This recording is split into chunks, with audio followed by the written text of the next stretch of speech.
इसे देखकर आप सोच रहे होंगे कि इस प्लेन की नाक इतनी अजीब क्यों है, जबकि नॉर्मल प्लेन तो ऐसी नहीं होती। दरअसल ये है दुनिया का सबसे पहला सुपरसोनिक पैसेंजर प्लेन कॉनकॉर्ड, जो कि साउंड की स्पीड से भी दोगुनी स्पीड में उड़ता है, और इस स्पीड को अचीव करने के लिए ही इसकी नाक ऐसी बनाई गई है। लेकिन इसमें एक दिक्कत ये हो गई कि लैंडिंग और टेक ऑफ के टाइम इसकी नाक के कारण पायलट्स रनवे ही नहीं देख पाते थे। इसीलिए इंजीनियर्स ने इसमें नाक ऊपर नीचे करने वाला सिस्टम लगा दिया, जिसमें लैंडिंग और टेक ऑफ के समय प्लेन अपना नाक नीचा कर लेता है और आसमान में जाकर फिर से ऊंचा कर लेता है। और आपको डेली कुछ नया जानने में दिलचस्पी है तो हमारे साथ जुड़े रहिए।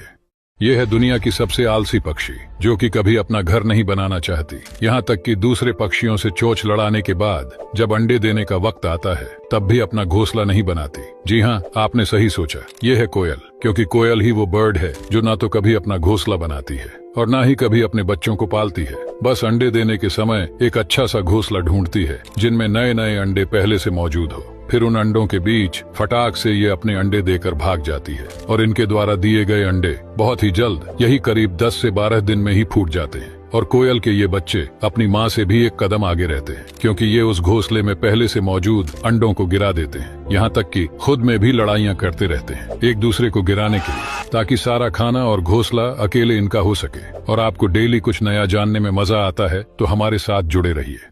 क्या आपको पता है, हम जो रोजमर्रा के जीवन में साइकिल्स देखते हैं वो पहले के समय में कैसी दिखती थी? आइए जानते हैं। दरअसल दुनिया की सबसे पुरानी साइकिल थी सेलिरिफर, जिसे सन 1790 में फ्रांस के कॉम्ट मेडे दे सिवराक ने आविष्कार किया था। लेकिन इस साइकिल में पैडल ही नहीं थे, इसलिए इसे चलाने के लिए खुद के पैर चलाने पड़ते थे। फिर उसके बाद सन 1817 में भी एक ऐसी ही साइकिल का आविष्कार किया गया था, जिसका नाम ड्रेजियन था, जिसे जर्मन के कार्ल वॉन ड्रेस ने आविष्कार किया था। लेकिन इसमें भी पैडल नहीं थे, इसे भी पैरों से ही चलाना पड़ता था। लेकिन सन 1860 में फ्रांस के एक मैकेनिक पियर लालेमैन द्वारा बनाई गई साइकिल के आगे वाले हिस्से में पैडल थे, लेकिन उसको भी चलाना काफी मुश्किल था। फिर धीरे धीरे समय बदलता रहा और समय के साथ साथ साइकिल बनाने का ढंग भी बदल गया। फिर इसके बाद ढेर सारे साइकिल का आविष्कार किया गया और आज जाकर सभी के पास एक सूटेबल साइकिल है।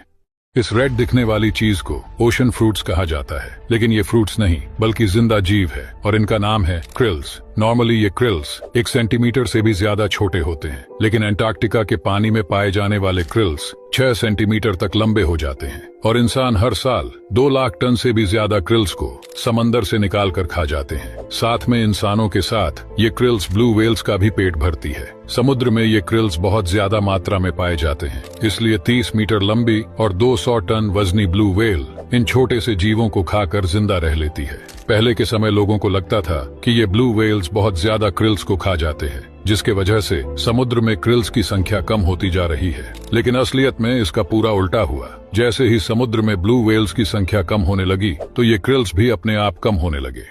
यह है दुनिया का सबसे डेंजरस और पावरफुल डॉग में से एक, जो कि एक बार के लिए शेर से भी भिड़ सकता है, लेकिन वापस आना शेर के मूड पर ही निर्भर करता है। दरअसल इसका नाम है सेंट्रल एशियन शेपर्ड, जिसे टर्कमैन वोल्फ हाउंड भी कहते हैं। ये एक ऐसा मस्कुलर और पावरफुल डॉग ब्रीड है जिसका वजन लगभग 50 से 80 किलो के आसपास होता है और इसके ऊपर थिक और डेंस फर के कोट भी होते हैं, जो कि दूसरे जानवरों के बाइट से बचाता है। इस डॉग का पपी ही देखने में नॉर्मल डॉग जैसा लगता है, तो सोचिए ये बड़े होने पर कितने ज्यादा पावरफुल होते होंगे। और यही नहीं कि ये बस साइज में ही बड़े हैं, बल्कि ये काफी ज्यादा इंटेलिजेंट और लॉयल भी होते हैं। और ये कमाल के गार्ड डॉग है, जिनका इस्तेमाल भालू या फिर भेड़ियों से भेड़ों को बचाने के लिए किया जाता है। और इनके जबड़े भी बहुत ज्यादा मजबूत होते हैं, जिनसे ये 500 से 650 PSI का फोर्स लगा सकते हैं। वैसे आपको क्या लगता है, कितने वोल्फ हाउंड मिलकर एक शेर को हरा सकते हैं? और आपको डेली कुछ नया जानने में दिलचस्पी है तो हमारे साथ जुड़े रहिए।